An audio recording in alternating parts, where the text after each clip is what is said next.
Hi family, I really wanted to take a second to explain that if you are on this medication, it is important for you to talk to your doctor. You see, getting on and off of medications really can affect a whole lot of things. You can have a lot of different symptoms, a lot of different side effects, and depending on what other medications and whatnot you are on or what conditions you have, this can cause a lot of problems. So this information is for information only. We want to actually speak to our doctor before making any major decisions. Thanks. Hi family. I know many of you have considered Ozempic as a weight loss option, and I would be lying if I said I hadn't as well. Because wouldn't it be wonderful if it were as simple as just taking a pill? But I'm sure you've figured out by now, it's not that simple. If you're anything like me, you've been on a number of different pills and injections, shakes, diets, all the things that claim to be the thing that are going to cure your weight problem. And if you're like me, maybe you lost a few pounds here and there, but it always came back. Because the ugly truth is that weight is a symptom of a problem and not the actual problem. It will always come back until we treat the actual root causes. Now that's an ugly truth.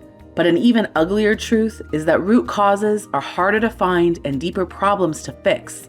They often take lifestyle changes and take some time to unwind. But the good news is that this will actually fix things for good. Also, a lot of them are simple things you already know need to be done. I see it daily in my practice and in my own health as well. I have fixed things that I was told could not be cured, and with a little elbow grease and some consistency, I reversed it, all clear. But that's another story. Let's talk about Ozempic. So first, I want to explain to you how your body processes food. I think this will help clear it up for a bit later when we actually talk about Ozempic and how it works. But you got to bear with me for a second because this talk is a bit long, but I think it's going to be worth it because I'm going to help you understand how your body works and put pieces together for you that you probably haven't heard until now. So let's start with putting a piece of bread in your mouth. We're going to use bread here because it's a simple carbohydrate, meaning that it breaks down easily into glucose. Now, digesting fats and proteins are a slightly different process and equally important, but we're going to touch on them later. For now, we're going to use carbohydrates to set a clear example on how blood sugar is affected by what you eat. Okay, so I put a piece of bread in my mouth. Digestion starts in the mouth with chewing and grinding the foods to smaller bits. Saliva has enzymes to help break things down further. Now, once that piece of food is more manageable size, it's swallowed and taken down into the stomach, where it's dropped into this boiling vat of acid. Now, this vat is similar to breaking down food when you're cooking. There's a little bit of churning and grinding that happens as well. Now, once it's sufficiently broken down, it passes through to the alkaline small intestine. Now, it's really important that the valves here are working well because we don't want the acid from the stomach to burn the alkaline small intestine. Once we're in the small intestine, the bacteria in the gut release enzymes to break down the food into even smaller pieces that can then pass through into the bloodstream. These pieces are very, very small and mostly in the form of glucose. Glucose is the smallest sugar that most carbs break down into. Glucose is the fuel that every single cell in your body runs off of, which means it's foundational and of utmost importance. So the food has been broken all the way down into glucose, and it passes into your bloodstream and is now floating around your body as blood glucose or as blood sugar. Now, I like to think of glucose as those spiky little sticker burrs that get caught in your shoelaces. Normally, there's plenty of room in your blood vessels for them, so it's not a problem. But in a little bit, I'm going to tell you how it becomes a problem. So the blood sugar is floating around and it gets to visit all the organs of the body. The body has these receptors that are in the bloodstream paying attention to how much blood sugar is in the bloodstream. When there's blood sugar, those receptors tell the brain to tell the pancreas that it's time for dinner. If there isn't enough blood sugar, those receptors tell the brain to tell the pancreas that we're gonna need to eat soon. So the receptors tell the brain that there is sugar in the bloodstream, therefore it's dinner time. The brain tells the pancreas to send out insulin. Insulin rings the dinner bell for all of those cells. It goes around telling everyone that there is food on the table, come and eat. The cells come out and take what they need until they are full, and sometimes they take a bit extra to store. They then start releasing leptin to say, we have enough energy in storage. At this point, the blood sugar should have sufficiently decreased. The receptors should be telling the brain that we need to start getting ready for the next meal. The brain tells the pancreas to release glucagon and all insulin to come back home. Glucagon then tells the body to manage the blood sugar in the in-between. If we use up all of the free-floating energy, break into those storage fat. As glucose stores drop far enough, receptors and glucagon then tell the brain to stimulate the stomach to release ghrelin. Ghrelin is the hunger hormone that tells you it's time to eat. So then you eat, and the cycle repeats. Now let's talk about where things go wrong. Eating too much or too often can lead to excess storage. The body only can process so much at a time, but the worst case scenario is to pee out fuel. So it creates fat stores to save it for later. Now, your glucagon receptor ghrelin system we just talked about should prevent this from being a problem. Except maybe in today's world, where it's hijacked by fake sugars, fake foods that are literally designed to make you addicted and craving more, as well as they are severely lacking in nutrition. So in an attempt to get the nutrients you need, you are forced to eat more. So we keep going back for more because of addiction, lack of nutrition, and now the blood sugar is higher than it should be.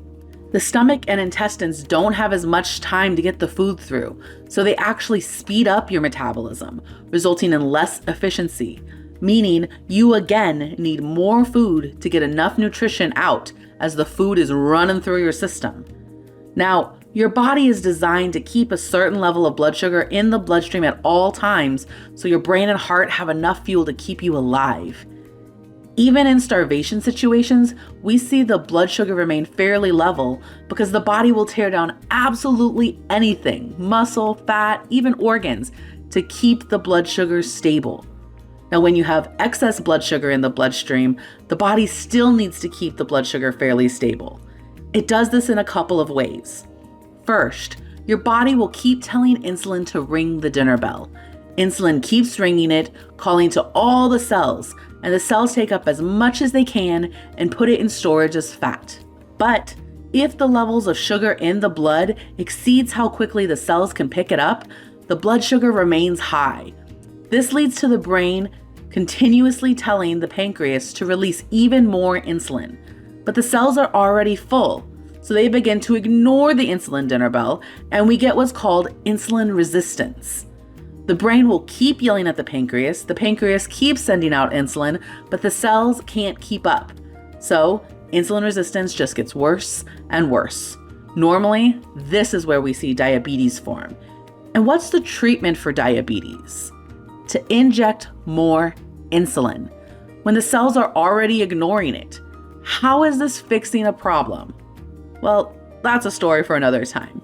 But for now, understanding that insulin resistance is how we get major fat storage is what I want you to take away from this. The second way your body deals with excess blood sugar is by peeing it out in urine. This is obviously a very bad situation if you're leaking out fuel. So let's backpedal a second. Remember when I told you that glucose are like spiky sticker burrs? Well, normally they have plenty of room to float around in the blood. But when there's too much blood sugar, there is less room to float around and they start bumping into each other and into blood vessel walls. They scrape up the walls and are causing increased pressure in the system. Think of it like a garden hose. A handful of sticker burrs won't do much damage to that hose and they'll flow through without a problem. The more I put in there, the more space they take up, causing increased pressure in that hose. This is where we get high blood pressure from. Too many things floating around in the hose. Then all those sticker burrs start bumping into each other and scraping up the hose. If we don't go in and bandage it, it could break the hose. So the body sends out cholesterol. Now cholesterol gets a bad rap, which is crazy to me, and I'm gonna show you why. Cholesterol is a fatty building block that is found in the walls of literally every single cell in your body, and thus intimately related in repair of damaged tissues. It is also the building block to every single hormone in your body, so it's kinda important. So the body has this damaged blood vessel and it calls for LDL cholesterol to come and help close it. Yep, the bad cholesterol. Now think of LDL cholesterol here like liquid bandage. It comes in and it seals off the wound so that other cells can bring the materials and close off that wound. But the liquid bandage takes a second to dry, and the wound takes a second to be repaired. But the blood flow that has all those sticker burrs in it isn't slowing down. So more and more LDL cholesterol, liquid bandage, is added to try and protect that area against all these sticker burrs flying by. This soon becomes a mountain of liquid bandage trying to protect that one little area. Various layers begin to harden and dry, and this is what we call plaque. And it's what we typically think of when we refer to high cholesterol and blockages in the vessel. Now you can see how this mountain of liquid bandage might make an already crowded vessel even more crowded, causing even more increased pressure on the vessel, creating even higher blood pressure. You can also imagine how pieces of these bandages might just go flying off when the sticker burr hits it just right, and now we have dry bandages floating around that can lead to clots or even a stroke. Now good cholesterol, HDL cholesterol, is involved in cleanup. It takes away used bandages once the wound is closed. This is good because that means there's more healing and less damage to the area, right? Kinda. It means it was healed, sure. But high levels of cleanup means that there was high levels of damage. So increasing high levels of cleanup while decreasing levels of liquid bandage doesn't actually fix the problem of why the damage was being caused in the first place. This is where statins and high blood pressure meds come into play. Statins are used to decrease liquid bandage. So how do we repair the vessel damage then? A fun thought to explore in another video. High blood pressure meds are used to help you pee out excess sugar. So let's talk about the kidneys. So we have all of these sticker burrs floating around causing increased pressure in the system. The kidneys are like a coffee filter for your blood. They are designed to filter out excess fluid and very small bits of waste from the bloodstream and leave all the necessary fuel and cells and nutrients in the bloodstream. This would mean that the body, which wants to keep glucose at any cost, is going to make a filter where the holes are small enough so glucose cannot pass through. But now with all the sugar sticker burrs, we also have high blood pressure, which is causing increased pressure on the filter. Plus all those sticker burrs are sharp and tearing out the filter more and more. And eventually they tear holes large enough that the glucose sticker burrs get out and are sent out through the urine. This is bad. This means that the filter that manages your blood pressure and keeps enough blood in your body to pump your heart now has bigger and bigger holes in it. The more sticker burrs and the higher the blood pressure, the more we see bigger and bigger holes in the filter. And eventually, huge things like cells and proteins can get out of the filter too. This is really bad. And when we see this, we see renal failure, where your body can no longer control the blood pressure or blood volume, which means your heart can't pump and every cell in your body won't get the nutrients they need. So follow me for a second. High sugar in the diet leads to high sugar in the blood, which leads to high blood pressure and insulin resistance. More insulin resistance leads to more insulin in the blood, which means higher blood pressure and diabetes. All that sugar and insulin, they increase the blood pressure higher and higher, putting more stress on the vessels, leading to more cholesterol bandages and a problem of mounting high blood pressure. The ever-rising blood sugar and blood pressure lead to too much pressure on the kidney filter, and valuable energy and nutrients are peed out, eventually leading to renal failure. Renal failure is followed quickly by extreme malnutrition and heart failure and then death. High blood pressure meds force you to pee out more of the blood sugar to get it out of the bloodstream, leading you to more damage to the kidney filter. Make it make sense. The last way your body tries to get out the excess sugar is through your lungs. The diabetic sweet breath is associated with glucose being released from the lungs as well. This is needed in order to rebalance the acid and alkaline states in the body. You see, spiky blood sugars are also pretty acidic. Your body maintains this special balance of acid and alkaline in certain areas to keep balance. The foods we eat and water we drink are a variety of acidity and alkalinity, so the body has to regulate them. Saliva is usually fairly neutral, and it changes slightly to adapt to the foods that you're eating so it can safely go down your throat. The stomach is very, very acidic. Actually, fun fact, more acidic than the stomach acid of wolves, which leads to a whole conversation about what our bodies are actually designed to eat. Be sure to check that out in another video. So, the stomach acid is very acidic, and that's important to break down the food well, but also to kill any bugs that might be found on it. Then, the food passes to that very alkaline intestine, where there are plenty of bacteria living to break down our food further. The food that passes through to the large intestine and colon is a bit more acidic as waste products begin to accumulate and is sent out through the GI tract. The nutrients that pass through into the bloodstream tend to be a little more neutral. This is important because the nerves are super particular about what acidity the body is at, so it's important that the blood remain fairly neutral so as not to piss them off. Glucose specifically is fairly acidic. When we see lots of glucose in the system, we see the acidity level of the bloodstream rise as well, and this makes the nerves very mad, and we start seeing them have issues, things like diabetic neuropathy. We see this mostly in the further areas of the body like the hands and feet, mostly because it's important to keep it away from the central brain and spine. Now, as the bloodstream becomes more acidic, the lungs attempt to help the body get rid of that acidity by sending it out through the lung mucosal tissue. Now, just like before in the kidney filter, this is really hard on the delicate lung tissue and can cause severe damage there as well. But it's a necessary sacrifice to keep the blood pH levels at a safe level for the brain. So as you can see, this process is quite complicated and involves a lot of moving pieces. It's also really interesting to see how modern medicine has attempted to intervene to treat these conditions and obviously failed significantly, evidenced by the ever-increasing numbers of people with diabetes, obesity, heart disease, renal failure, and digestive disorders. But I digress. Let's get to Ozempic. So, Ozempic is a GLP-1 receptor agonist, which means that it attempts to slow gastric digestion in order to keep the body from feeling hunger as often and to allow more time for food to digest.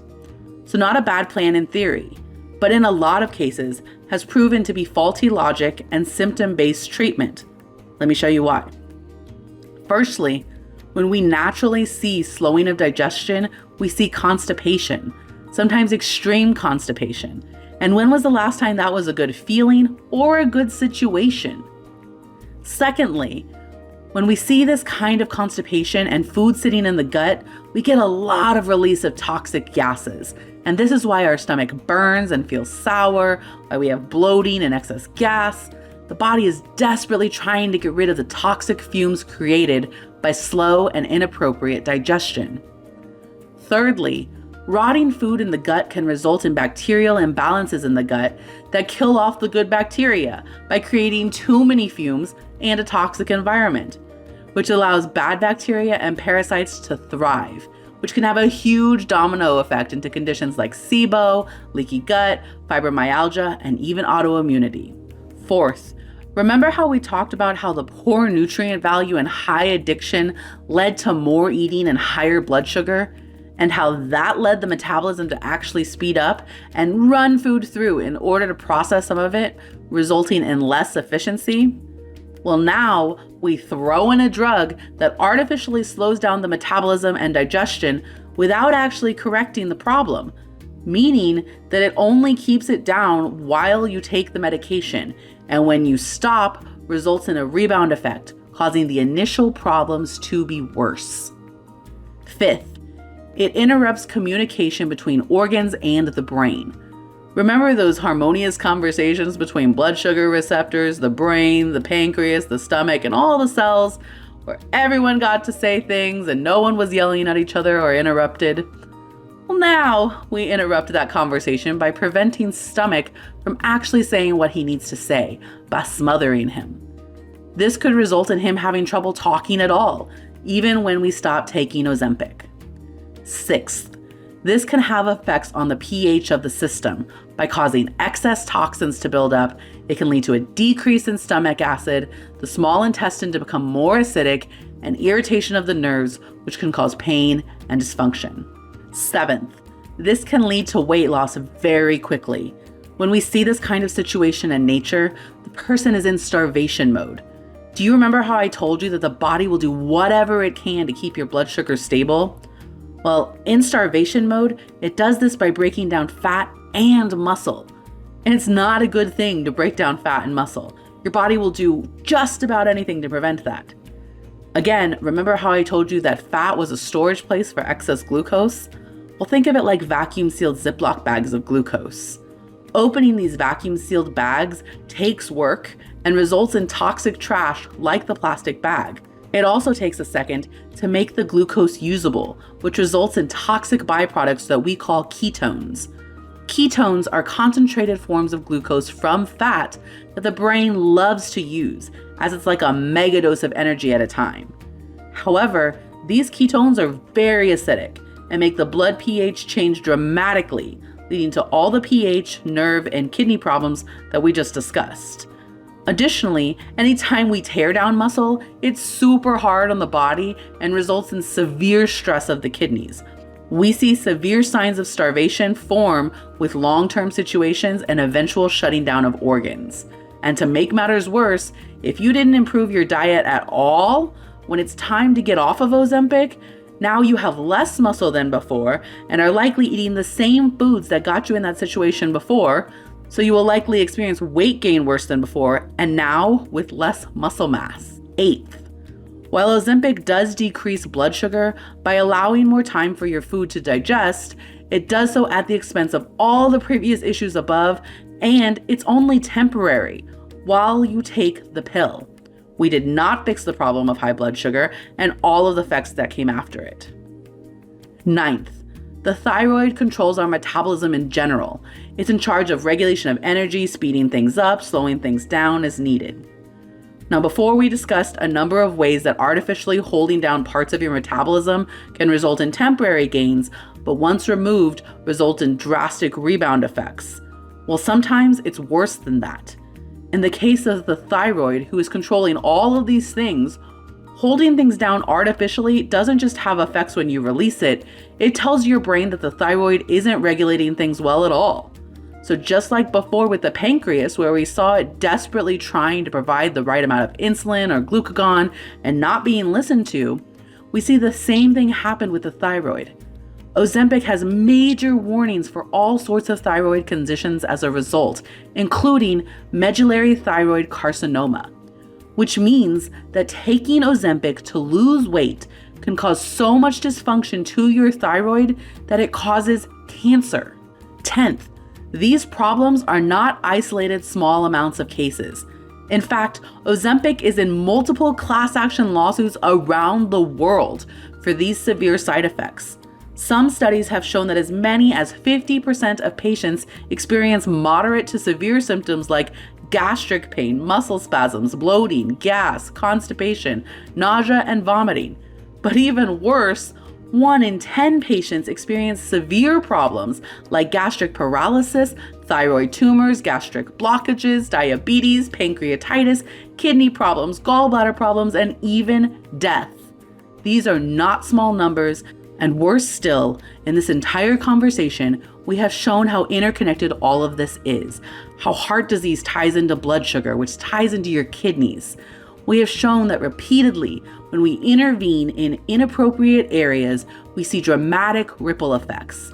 And there's no money in making you better. This is why it really comes down to root causes. I can continue to put band-aids on problems to try and get my symptoms to shut up and ignore the things I know my body is asking me for. But it will always, always result in greater illness down the line. The body and brain talk to us through our symptoms. It's of utmost importance that we listen and give the body what it actually needs. Now, these root causes are not wrapped in shiny packages and don't have amazing infomercials saying you can fix it in a day. They are simple things that you likely already know to do, and they take time and consistency. Some of them are lifestyle things that you can do at home. Things like getting enough sleep, enough sunshine, minimizing blue light, enough of the right kinds of food, and the right kinds of movement. Others require a little more intervention depending on how far along they are, mostly because of the nature of the world that we live in. Leaky gut or parasites, for example, require some more intervention because the liver needs a break. The food quality has decreased and the environmental toxins have increased so dramatically that the body has a hard time keeping up. Additionally, getting the nutrition you need from your food is getting harder to come by with the standard American diet. So finding better food sources and temporary supplementation might be needed to get you there. Now, all of these are slower processes, and that's important because the body essentially has two main modes: fight or flight and rest and digest. If you are running from a bear, it's not the time to focus on digesting your food, repairing wounds, or having a baby. We have to put all of our efforts into running from the bear. But when we aren't running, we can have time to focus on that healing and resting and nurturing. The body has to know it's safe, and it learns this from repeated evidence that there aren't any bears around. If you're anything like me, stress is probably your biggest culprit. I went to grad school, opened a business, and now have like this crazy drive to know more and get that to you as soon as possible. It's a lot of stress. And that doesn't even include like traumas from before, food stressors, environmental stressors, whatever. I personally struggle with getting enough sleep and calming my nervous system down so that it's not running from a bear all the time. I have to take lots of purposeful rest to try and tell my body that it's safe. I also have to help it by eating regularly so that it knows there is regular food source coming in and I don't have to store everything. It took a while for my hunger hormone to turn back on and my insulin and leptin resistance to start decreasing, and it's still a journey for me. But what I can tell you is that the journey is worth it. I have less pain, less migraines, less cravings, and more energy than ever before. It corrected my own autoimmune thyroid condition, fibromyalgia, clinical depression, and anxiety diagnoses that I had had before. I've seen huge strides in how my body feels and functions, but it takes time and consistency. And I know that's not what you want to hear. I get it. I'm tired of being uncomfortable in my skin and some of my symptoms as well. I speak to you as a person who has tried so many of these diets and injections and pills, as someone who has heavily researched the surgeries, and as someone who has many times just given up. I hear you. I see you. If you're looking for real, more personalized discussions related specifically to you, then be sure to check out our page and the links in the bio.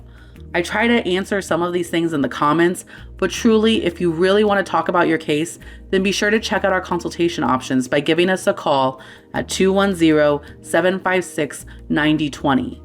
We have distance and in-person programs to help you find better options.